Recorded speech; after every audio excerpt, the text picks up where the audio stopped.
راه الكلمات تخوننا في بعض الاحيان اننا نقولوا داك الشيء اللي كنحسوا به. فاتحه ابقول اولى باك علوم تجريبيه، الثانويه الاعداديه حمال الفطواكي. اولا انا غادي نهضر على المراه القرويه وغادي ندوز التجربه ديالي شخصيا. بالنسبه للمراه القرويه، حنا كنحتفلوا هنايا وعارفين هذا اليوم وكلشي تعرف هذا النهار، ولكن هي راه ما كتعرفش هذا النهار. هي واخا تمشي عندها دابا حتى تماك ما كتعرفش يوم سميتو يوم العالمي للمراه. يعني لا حبذا كيف قالوا بزاف ديال الاساتذه اننا نمشيو نشوفوا مثلا اش كتعيش. راه هي تزات بين الابقار والاغنام والحطب.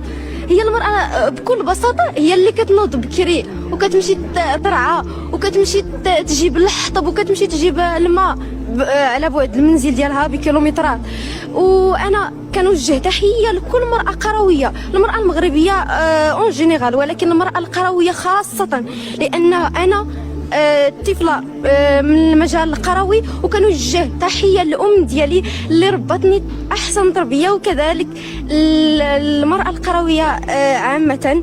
و سميتو انا بالنسبه لي انا كنت صراحه واجهت مجموعه من المشاكل ومجموعه من الاكراهات انني نقرا في المجموعه.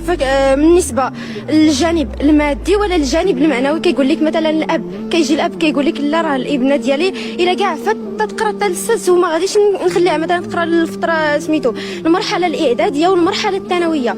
بالنسبه لي انا كان مثلا تدخل من مجموعه ديال الناس باش انني لا بالنسبه لي ولا بالنسبه للتلميذات اخرين ولا بالنسبه للاخت ديالي اننا نكملوا الدراسه ديالنا. الحمد لله حنا باقي متابعين الدراسه ديالنا، وكنتمنى انني نوصل داك الشيء اللي بغيت ونرفع الرايه ان شاء الله ديال البنت والمراه القرويه عامه. وكذلك شيء اخر هو ان المراه القرويه كينساوها، ولا المهم كيقولوا بان المراه القرويه عايشه واحد العزله، ما كيعرفوهاش وما كيعرفوش المعاناه اللي كتعيش.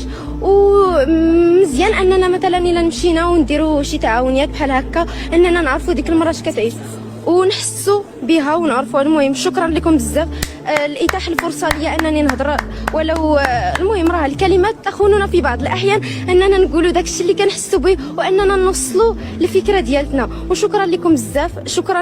الله يرضي عليك يا بنتي، الله يرضي عليك، والله الا الله يرضي عليك.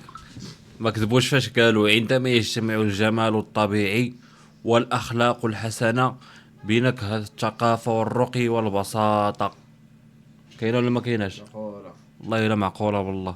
تحياتي للبنت هذه، هضرات على الناس اللي في الباديه والناس العائلات اون جينيرال اللي في الباديه. تحياتي ليهم فيما كانوا. نقرا واحد الكومونتير: ايتها الامازيغيه ترفع لك القبعه، الله يكمل عليك بالخير يا رب، يا رب تكمل على هذا البنت بخير ان شاء الله. وإلا عجبكم الفيديو بارطاجيوه في الستوري ديالكم، وهذا مكان تهلاو.